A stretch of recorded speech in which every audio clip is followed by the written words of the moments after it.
How do you fix Dome Keeper is crashing on Steam? First, you want to go to your Steam library, right click on the game and open up the properties. And then in the general tab, launch options, you want to add -dx11. Next, you want to go to installed files and verify the game files. Now you want to close Steam and open up new browser tab and search for Redist. Click on the first Microsoft link, and from here you want to install the 86 redistributables and the 64, both of them.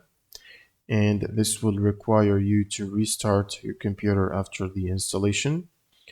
And once you do that, you'll also need to check for your latest GPU driver updates, whether you're using the NVIDIA app or the AMD software. Make sure to download and install the latest drivers. Next, you want to run Steam as admin. Right click on Steam and run as admin. And then just open up the game from your Steam library. And this should fix the crash problem. Thanks for watching and subscribe.